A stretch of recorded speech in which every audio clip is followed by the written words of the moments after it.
Hello, and welcome to another episode of the Horn Call podcast. My name is James Bolden. I'm the publications editor for the International Horn Society and your host. My conversation today with composer, performer, teacher, mute builder, Nicholas Fife is one that I think you're going to find really interesting. Nick has had a really interesting path to where he is today. I first encountered Nick when I was researching music to play on a post COVID recital. And we talk a little bit about that in the interview today. So I don't want to give too much of that away, but his music is really cool. You should check it out. Check out his website. It's in the show notes, the episode highlights. It is now the month of May. No, actually, it's now the month of June, which means we're getting even closer to IHS 55 in Montreal, hosted by Louis-Philippe Marsollet. If you don't have plans to attend IHS 55, it's probably not too late to take a trip up there, even if it's for just a day or so, if you're within easy driving distance. Come check out the biggest horn festival around. I think you're really going to enjoy it. And without further ado, here is my conversation with Nick Fife.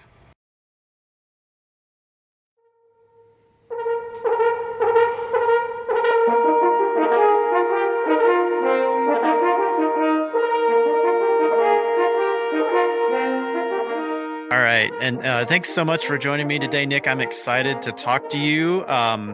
So I thought a great place for us to start might be to talk about your current article in the most recent edition of the Horn Call, the May 2023 issue.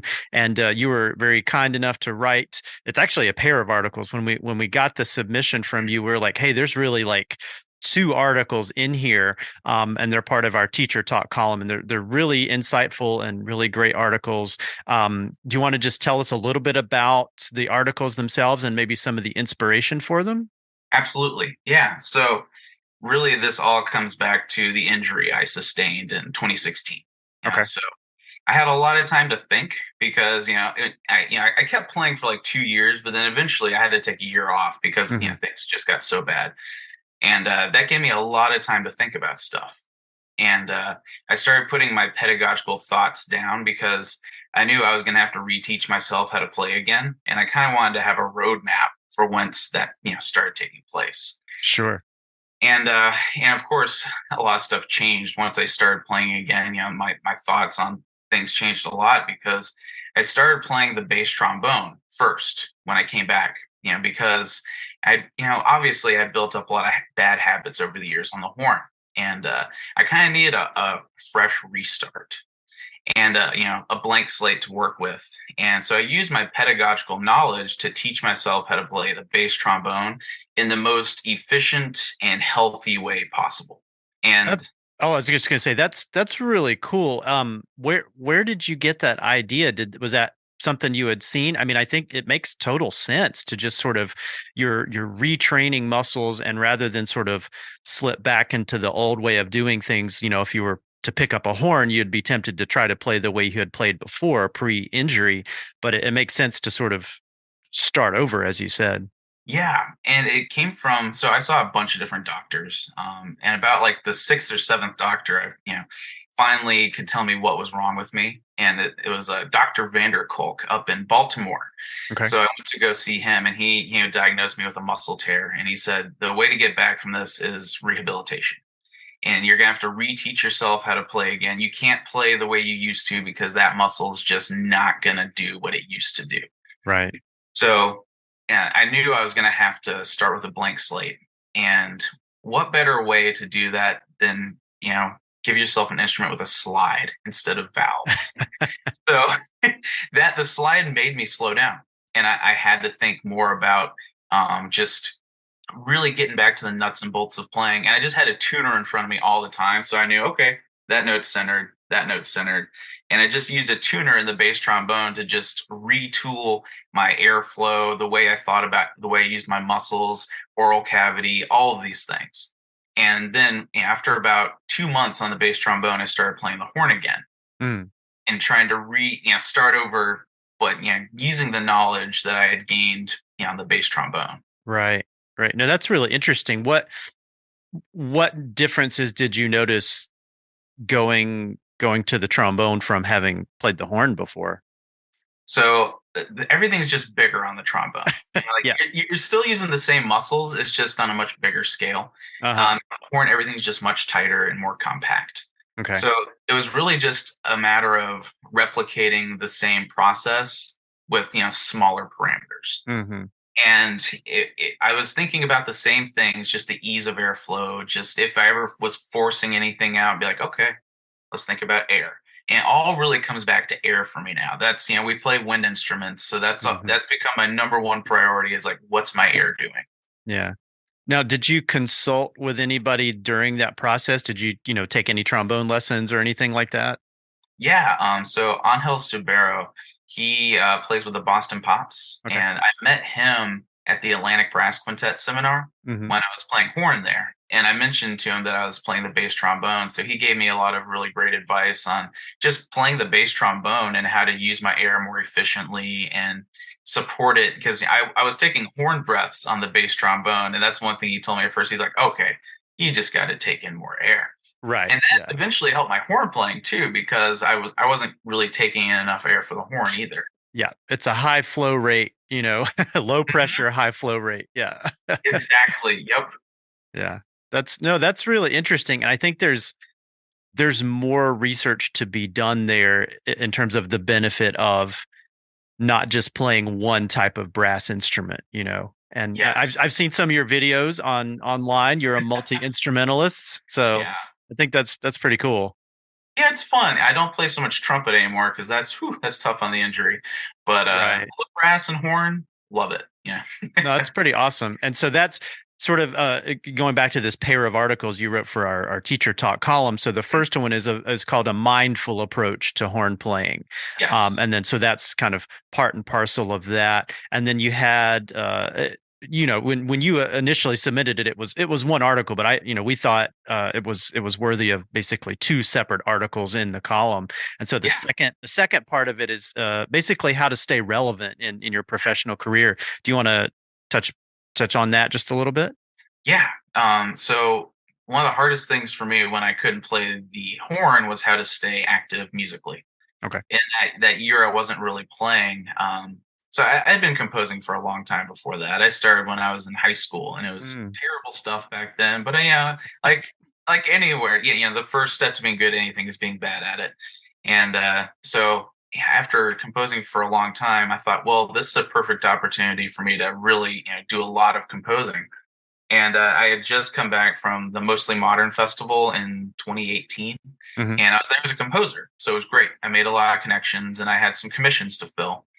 So over that year, I did a lot more composing, spent a lot more time doing that and just training my musical mind while I was developing these pedagogical ideas as well. Hmm. And that is one thing that is really important is balance. Like I was so heavy on the horn before the injury. Once Hmm. the injury happened, I was like in identity crisis. Like, well, gosh, who am I? What do I do now? And Yeah. so then I was like, okay, you can do other stuff other than the horn. And that's when I started, diversifying. I started teaching a lot more. I started composing a lot more. And I started playing the ukulele just so I could play something. Oh, that's And really interesting. Yeah. yeah, I'm not good. I'm not a good ukulele player, but it was helping me just keep my musical mind, active. And then I started making mutes as well. Hmm. So, and that has eventually become a revenue stream, a small one, but still, a revenue stream for me. So, yeah, I make mutes, I compose. That's also a small revenue stream for me. And to me, it was just diversifying what I can do as a musician because you never know when the one thing you can do is just going to be taken from you. Right. Right. And it's good to have other stuff that you can do that'll keep you in the game because ultimately I wasn't able to build up the performance aspect of my CV very much for the past almost decade. It's been pretty stagnant. I've been able to get a few things here or there, but yeah, I Mhm. can't really go at it like I used to, and take auditions and every weekend going to a different. Yeah, I just don't have the face for it anymore. But getting published, publishing compositions, writing compositions, and making mutes has been a way for me to, stay in the field. And Mhm. now I'm taking my first audition seriously, my first serious audition for the first time in about a decade now, coming up. The SC Phil has a fourth horn opening. Oh, cool. So Yeah. yeah, hoping to get back into that. But now after a decade of, diversifying what it means for me to be a musician, I have a lot of other stuff going on too.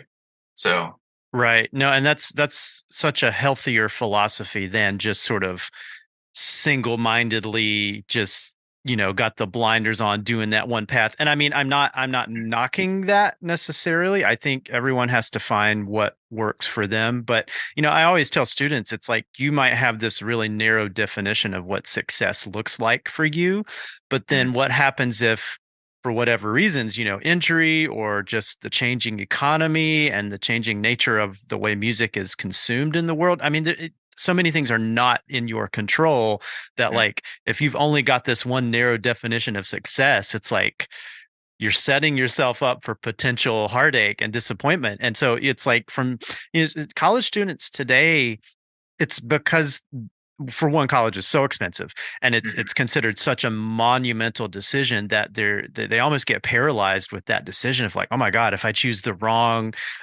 school or the wrong major or the wrong whatever, that's set me on this path that's just going to be terrible. It's like, no, you have options. You always have options.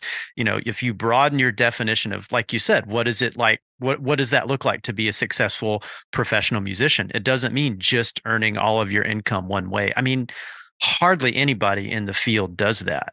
Yeah, Hardly anybody in our art form makes all of their money doing the one thing that they went to school to do. it's true. So true.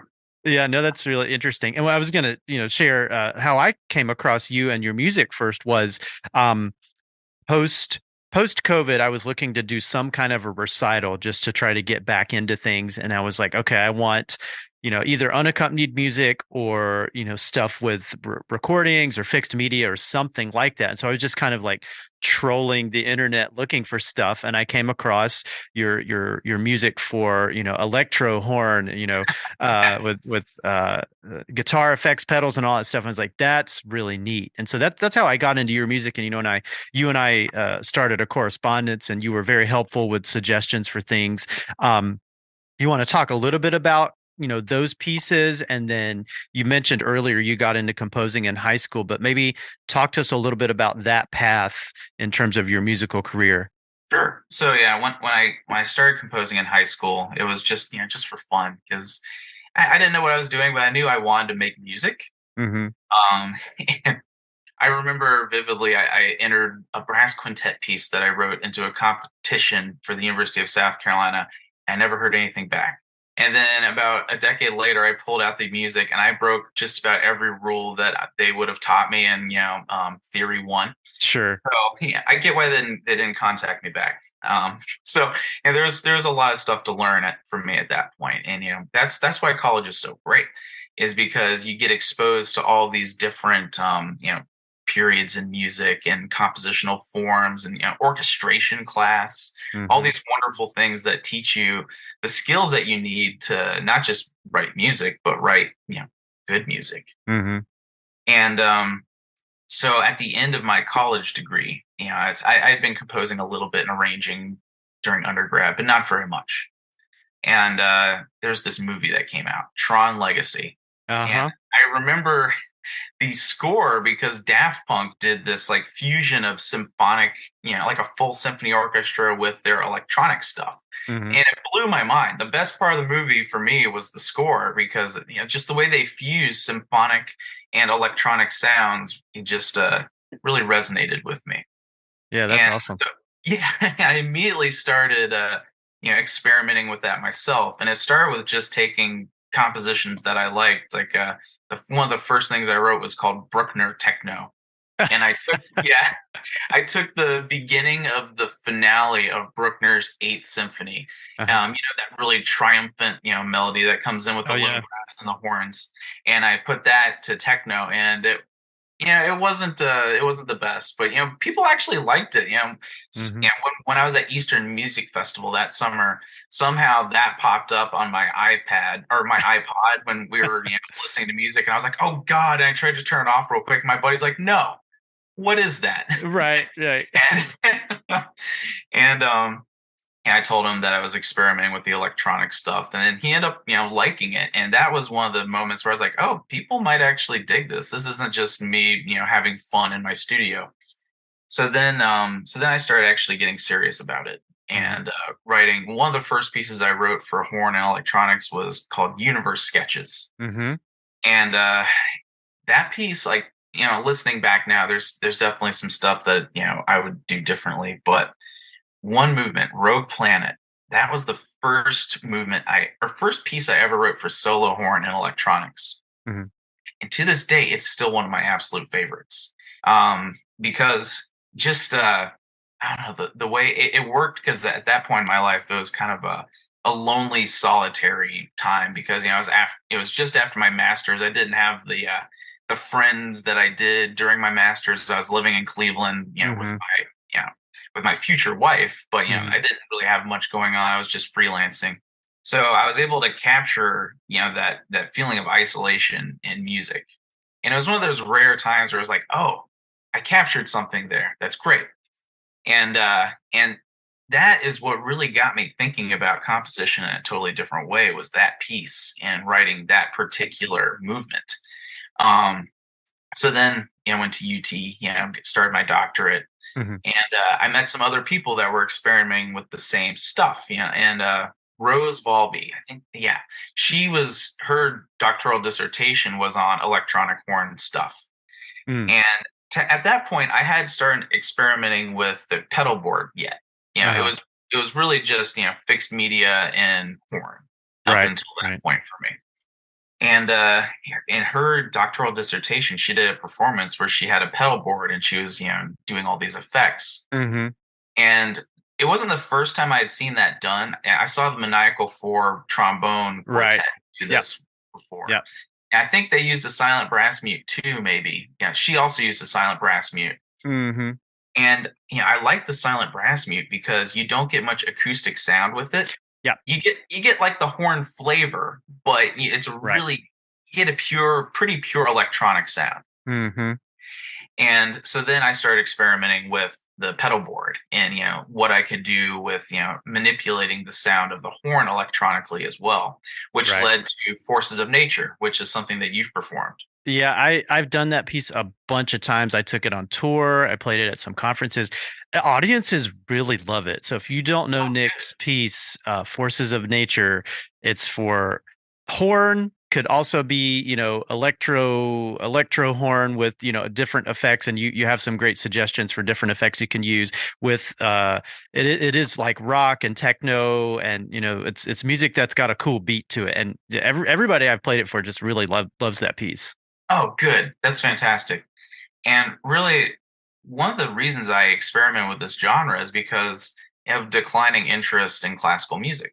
Mhm. And I thought, okay, what's the way that I can merge these popular musical ideas with classical music in a way that doesn't sound like hokey and, and some of my earlier compositions definitely did sound that way. It was like, okay, that's cheesy. But I think finding a way to speak to the newer generation of musicians is important. Mhm. And I found that even older audiences can still get on board with my music, but it's the younger generations that it really resonates with, Yeah, because yeah. they love electronic music. Kids love it. So if you can find a way to meet them and where they really enjoy music, and then maybe they like the horn too, but they don't necessarily like classical music, then you Mhm. can help foster that and bridge the gap, and maybe they'll start to appreciate classical music as well as the electronic music. Yeah, and you're learning skills that you might not learn, and sorry to say this, but you're not going to learn these skills playing Koprush necessarily. You know, So just to kind of step back a little bit for anybody that's unfamiliar with what Nick and I are talking about. So basically the workflow, if you will, here is so you have this silent brass device which Yamaha makes, and it basically takes, it's a practice mute, but it takes that sound and it's got a microphone embedded in the mute, and it takes that sound and it runs it through, just a little processor. It's just a little box. And you're meant to be able to put your headphones into the little box and then practice in your hotel room, and it can add different effects from that box. But what we would do for Nick's piece is you take the output from that little box and you run it through, like, some kind of effects processing pedal or a series of pedals, just like you would on an electric guitar. And then you run that through an amplifier. So it's almost endless, the kinds of sounds you can create with the horn. It's so fun to play around with that once you figure out, like, okay, this is how to actually get the sound from the silent brass into the effects pedal and then into an amp. And I ended up buying a little mixer just so I could have a little more control over the ins and the outs from, the level of the fixed track versus the level of the effects pedal, that sort of thing. That's smart. That's something I still have yet to do, but I need to do is get a mixer.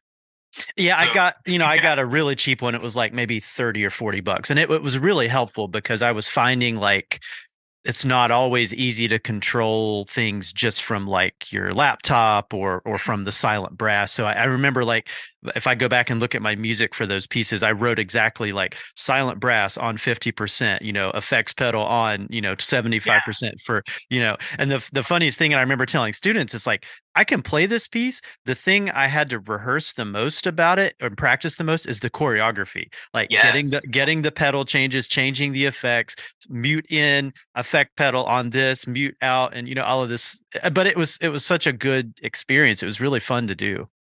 Oh, good. I'm glad you I'm glad you enjoy it, and it means a lot. And yeah, you're right. That's the hardest thing about this music. Recently Andrew FiorovA, he's the second horn in Charlotte Symphony and Oh, horn cool. professor at Davidson College. We performed one of my pieces at Davidson and at the NC Horn Day because he was the featured artist for the Horn Day. Uh-huh. And the thing that we had to rehearse the most was passing the mute back and forth when we were trading off and when we were doing electronic horn stuff. Right, And right. once we got that figured out, we were set. But getting to that point, it was, just the transitions and, making sure we had enough time to get the mute in and make the sound when we needed to.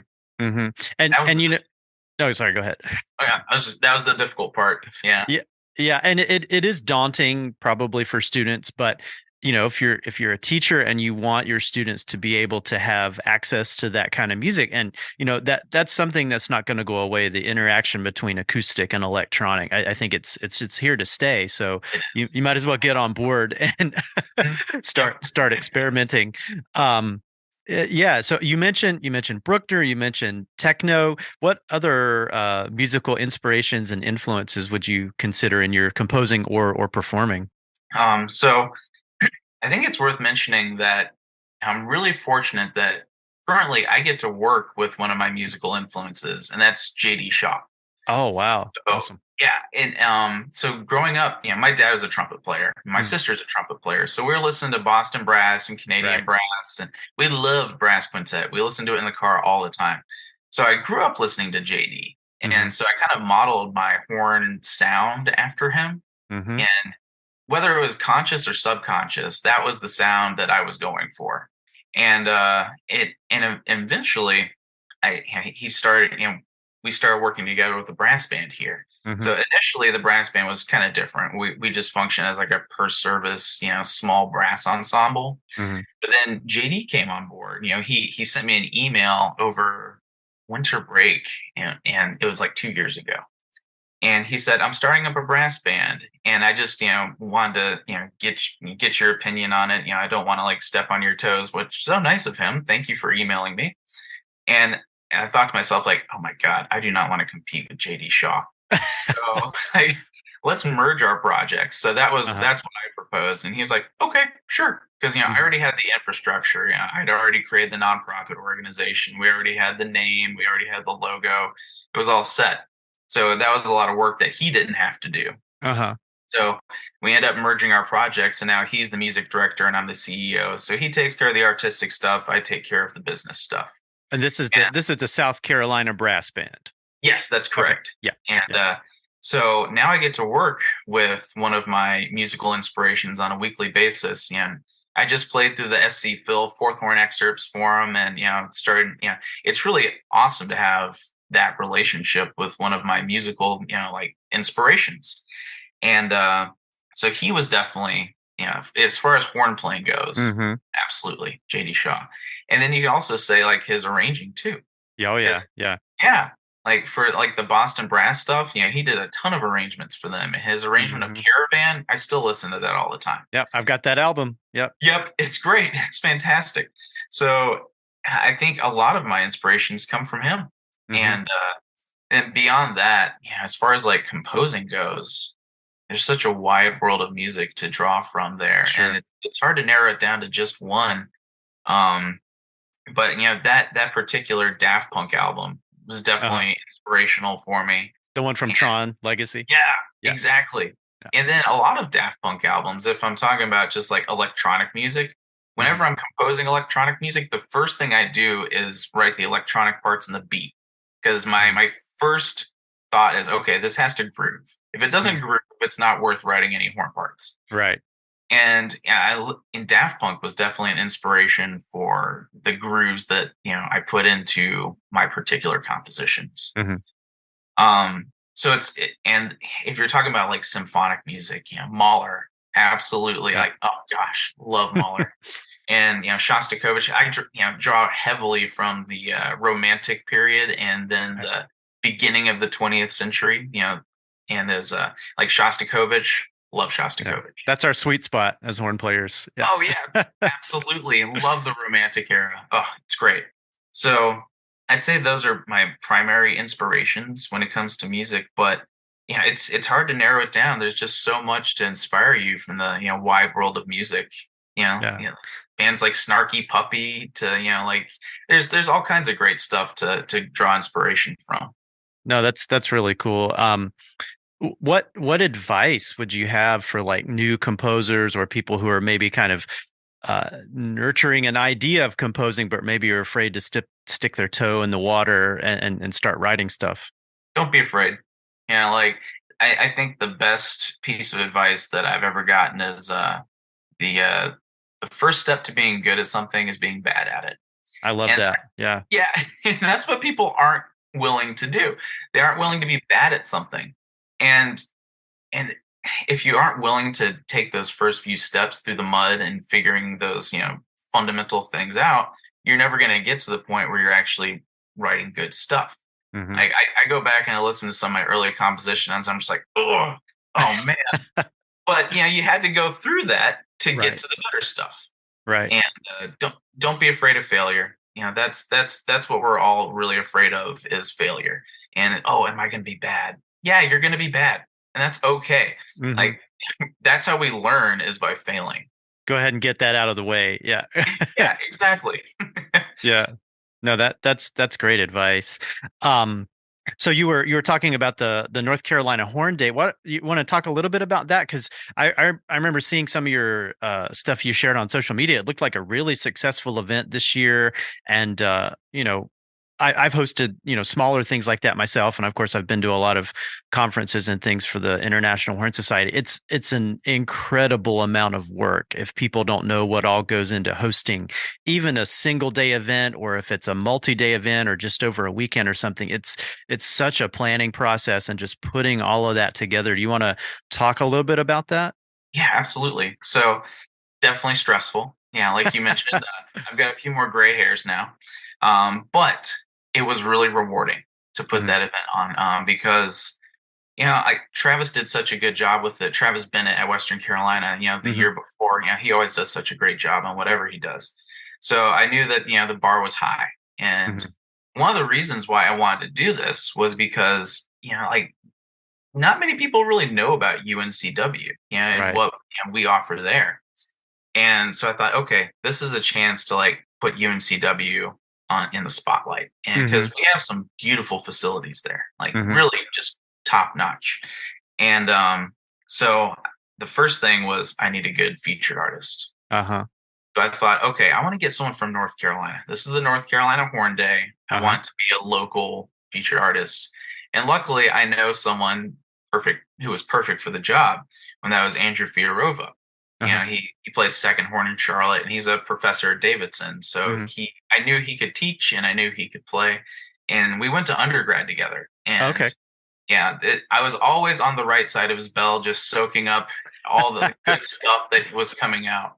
So I learned a ton from him in undergrad. I learned about as much from him as I did from my teacher Robert Prusen. Uh-huh.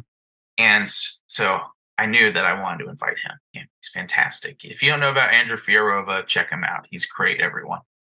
So, and then I thought to myself, okay, who else can I bring in that can help do the mock auditions? Hmm. So then I got, Emily Schaefer from Eastern Carolina. Hmm.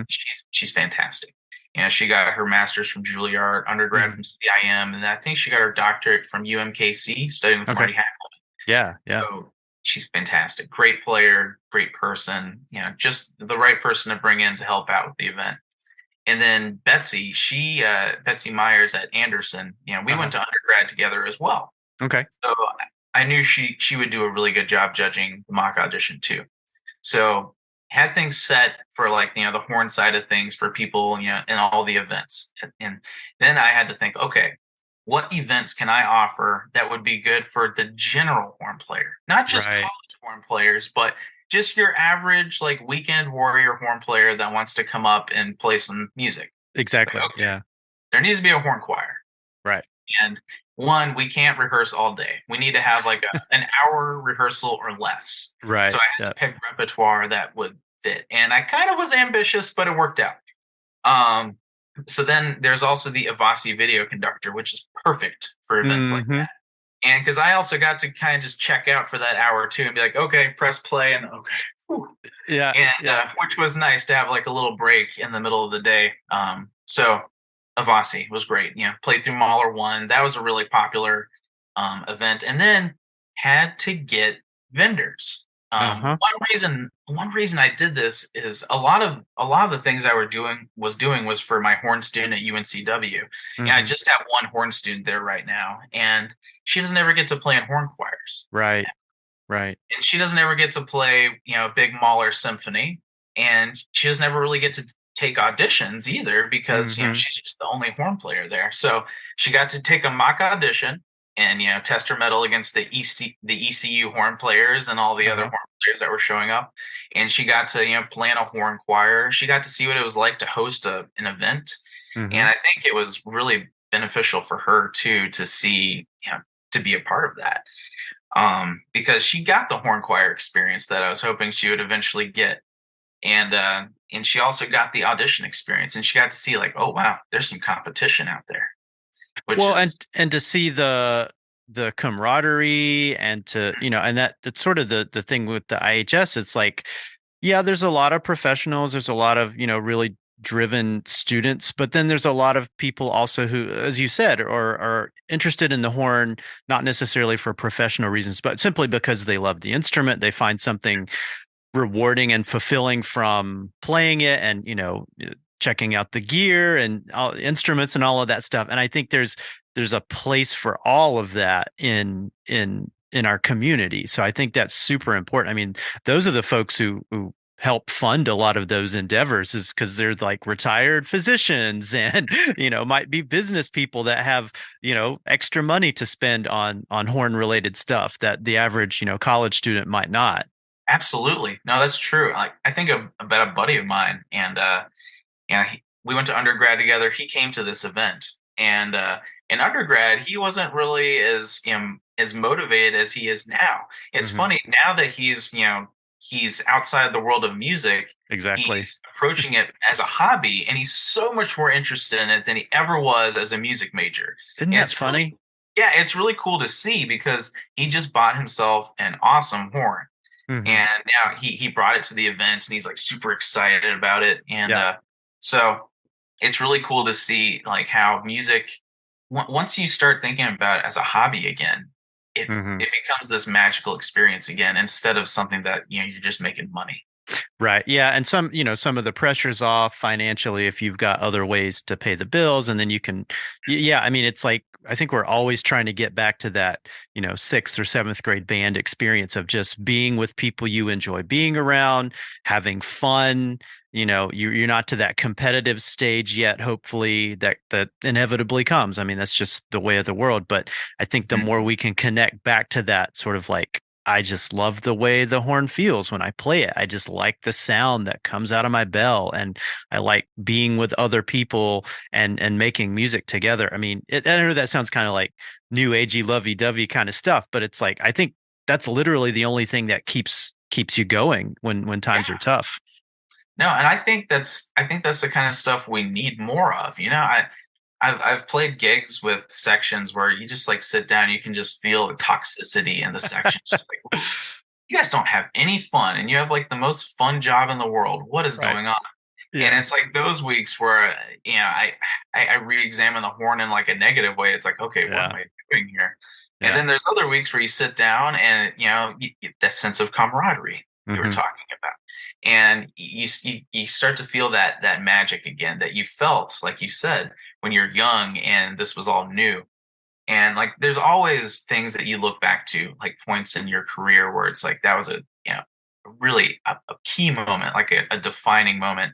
Like for me, the first time I played Mahler's First Symphony, nothing Hmm. will ever match that. Like, Yeah. and because I played it up in British Columbia at a music festival, and it was just like a beautiful place. The players were great. The people, like that sense of camaraderie, it was a magical experience. And you get to stand up at the end. I mean, Yeah, yeah. And then every time I play Mahler after that, I still get a little piece of that magic that yep. I had the first time I played Mahler. I can think, oh gosh, remember that rainforest in British Columbia? Like all those memories come back. And that's why music to me is so precious, is because you make those magical moments and you can relive them by reliving the same music, playing that music that you played in that moment. Yeah. Yeah. uh, That's really cool. Oh, you mentioned the Ivasi thing. So it occurred to me that some of our listeners might not know exactly what that is, but I remember back in the day, like at literally every horn workshop or conference, they had the Ivasi room. So you want to talk a little bit about what that is in case people are interested in checking it out sometime? Yes, absolutely. And I want to say first and foremost, there's an Avasi network that you can access for free online. Just go Oh, and that's cool. register. Yeah, and you can just like that Mahler one Avasi thing that we were playing through on the Horn Day. It was through the Avasi network. I didn't pay a thing for it. Okay. Yeah, and you can just register, email, password, then boom, you're in, and you'll have dozens of free older Uh-huh. Avasi, options to choose from. And like for this one, Rick Todd was conducting through Mahler's First Symphony, Okay. and So he, it's like a music minus one thing, but it's like it's an actual orchestra recording, and but you, whoever the people there are watching the video, you're the horn section and you're following the conductor and playing along. exactly, and it's always a really good quality recording too. Like Hmm. it sounds great, and a lot of the times the conducting syncs up pretty well. Sometimes not Uh-huh. so much, and that's with the Avasi network. Not all of the content on there is equally as good, Hmm. but yeah, there's two different Mahler symphonies, or there's two different recordings that you can choose from on the Avasi network. Oh, One okay. of them works really really well, and it's the older one, the one Okay. with Rick Todd conducting. And yeah, it's great because you can get the experience of playing through the symphony before you actually sit down in the orchestra and play it. Hmm.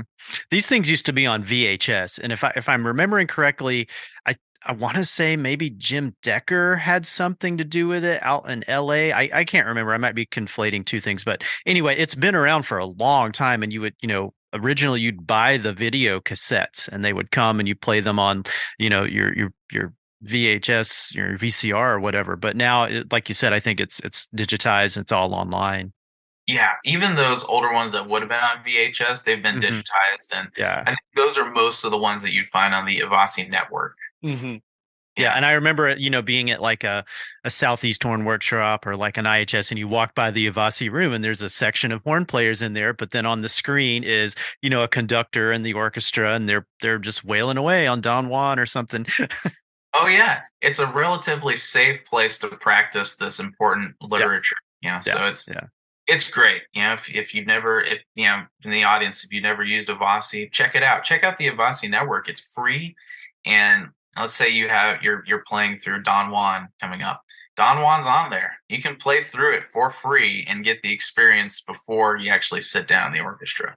That's really cool. And Nick, I was going to say one of the things that stands out to me from that second half of your article about staying relevant is towards the end you list like at least a dozen of the different kinds of things you can do in music, all of the different careers, all of the different possibilities. And of course, that doesn't mean you have to pick one of those lanes. Like you said, you are a performer, a composer, a teacher. Now you're a mute builder. By the way, I'm looking forward to checking out mine. So I was Oh going yeah, to say that. Yeah, tell us a little bit about the mute building thing.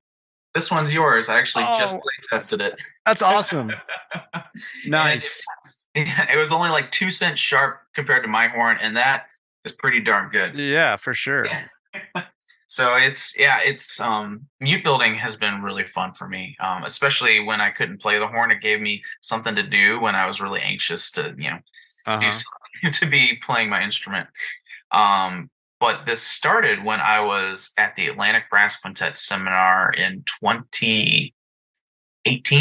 Okay. No, it doesn't matter. But it was fairly recently. But I needed a bass trombone mute, and I didn't have Oh, because I was there playing the bass trombone. right. I remembered that there was someone that I met in Austin that had started making mutes, Mm-hmm. and he had planned on doing his doctoral dissertation on mutes. And I actually he ended up not finishing and not using that topic. So I asked him, it's like, hey, can I use this topic? And he's like, yeah, go for it, absolutely.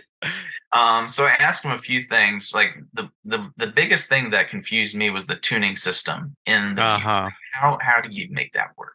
And Right. he described it like a periscope. Yep. And if you can, get to, like the periscope to, stay, like it's all about friction. You need to have enough friction between the two cylinders to keep the inner cylinder, up. If you need to make the horn or the mute more flat, it needs to stay up instead of going right back down to the other cylinder. Right. So he kind of coached me on how to, like get that periscopic design underway. And I actually just use paper towel rolls. Mm-hmm. That's one thing that I do with my mutes is I want them to be mostly renewable and recyclable or reusable materials. Mm-hmm. So the tuning system is made from two paper towel rolls. You just cut them up and get them to fit inside each other, Sure. and a little bamboo stick because bamboo grows really fast. It's fairly Mm-hmm. renewable resource. So, um, anyways, I've digressed on the topic now, No, but that's cool. And I was going to say, like, one of the things that's attractive about your mutes, in addition to that, is the price point is affordable for students because mhm. everything's expensive these days.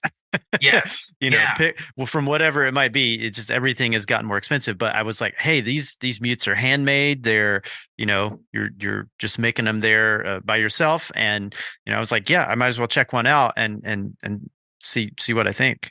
yeah. And so thank you so much for doing that. And Oh, sure. I'm going to send it off tomorrow. I need to reinforce the corks one more time with super glue, but it's going to be in the mail. I think tomorrow morning I'll send it off. That's awesome. So my mutes are a little bit softer than your average horn mute. Uh-huh. So you don't get the higher overtones that you would get with like a brass horn mute or Hmm. like with a purely wooden horn mute.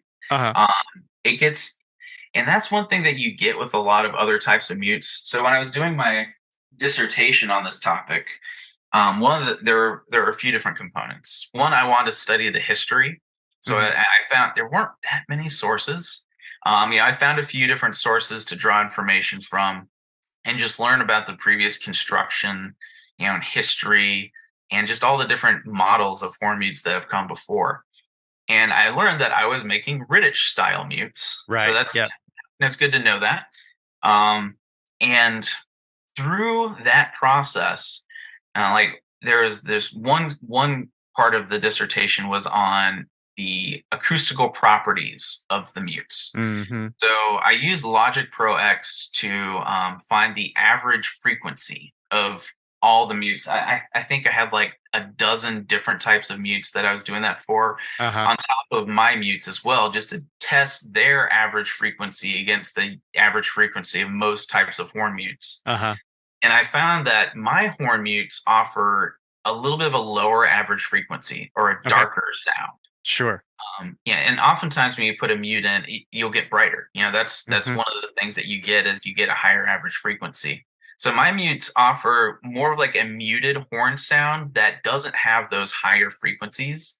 It Okay. gives you more of like a characteristic horn sound without the higher frequencies added in or the brightness. Hmm. You get more of like your horn sound but muted instead of a brighter version of your horn sound but muted. Hmm. Does that And make they're, sense? and they're all different. It's worth, if you're a serious horn player, it's worth having a couple of different kind of mutes. Cause I remember I was doing something just like for a new music festival we have in our area, the New Music on the Bayou Festival. And it was something really, really fast, muted, and it kind of was like in and out of the mid-low range. And like one of the mutes I was using, it was like my go-to mute for most things. It just was like not working for whatever reason, just the way it was changing the response of the instrument and stuff like that. And then I was like, I got to try something different here because this, no matter how hard I'm woodshedding this, it's just not working. And it was like I tried a different mute, and lo and behold, it just like cleared up the articulation in that. And so yeah, it's worth having different options for sure. Oh yeah. So when I show up to a gig, I have my just my gosh, is it a why can't I think of it? It doesn't matter. But I have one of my mutes. I think it's a Marcus Bona mute. Uh-huh. And it's mostly wood. There's some veneer, but you get that brighter usual sound that you get from Hmm. mute. Then I also bring a metal Joe Rao mute too, just Yep. to have if I need Yep. even like a little bit of a brighter sound. And then I have my mute, which functions really, really well as an echo mute, Oh, where you cool. just need like a softer muted sound. Right. That's what my mutes do really, really well. If you need a loud mute sound, my mutes are not what you want. But if you want something that really dampens your sound, it makes like an echo effect, my mutes are really good for that.